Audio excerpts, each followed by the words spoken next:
Isang mabilis na content lang po mga kababayan, nagsalita na po ang St. Luke's, no? So sabi po dito sa balita, naku, mukhang napahiya po talaga sila dito, no? Kasi di po ba iniintriga nila na bakit daw ang bilis ng drug test ni PBBM noong 2022? Sabi nila bakit daw inabot lamang ito ng 2 minutes, no? Pero ito po ang paliwanag ng St. Luke's, basahin po natin. So, Pangulong Marcos negative sa droga, pinanindigan ng mga kawani ng St. Luke's Medical Center, BGC, ang resulta ng drug exam ni Pangulong Bongbong Marcos na nagpapakitang negatibo siya sa paggamit ng ilegal na droga.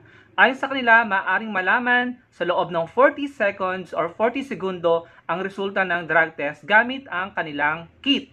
Ayan mga kababayan, mga taga St. Luke's na po, no? Mga medical experts po ang nagsalita, no? Sinabi nila, kayang malaman ang resulta ng drug test sa loob ng 40 seconds, no? Para po sa akin, ang mga taong ito po ay mga medical professionals, no?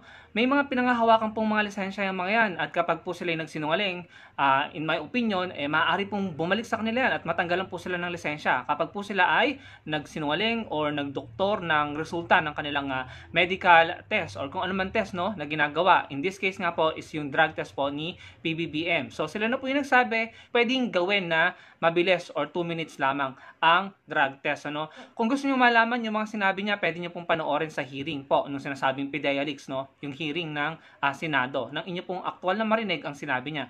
Pero malinaw naman po yung sinabi diyan sa balita. Ano po? So wala na po, no? Panis na po yung pang-iintriga ng mga DDS, no? Ayan po yung isagot nyo kapag sinabi nila or pinush nila, ipinilit nila na bakit daw mabilis, no? Kapag inintriga pa rin nila, St. Luke's na nagsabi, posible pong gawin yon in 40 seconds. Ito pa po ang isang magandang balita. Ayon po mismo sa World Bank, ang kita po ng ating mga magsasakang Pinoy, mga kababayan nating magsasaka, ay umangat po ng 20%. Ayon po mismo sa World Bank. So, hindi po ito galing sa government at hindi po ito gawa-gawa ng kung sino mang troll or vlogger. World Bank po ang mismo nagsabi niyan. So, good news po yan, ano? At kung hindi ako nagkakamali noong March, no? Ayon po sa government natin ay tumaas po ang employment rate at bumaba ang unemployment rate, no? So, yan lamang po muna ngayon ang gusto kong ibalita sa inyo, ibahagi sa inyo mga kababayan. Ano pong masasabi nyo?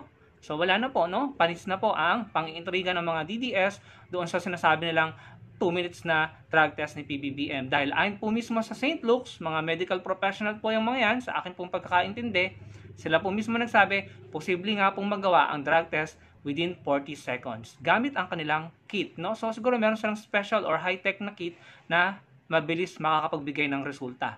Salamat sa panonood. Sana po i-like nyo ang video natin at makapag-komento po kayo. At patuloy po tayo mag-raise ng awareness at lalaban sa mga maling naratibo. Magkita-kita po tayo sa susunod kong video. Salamat po.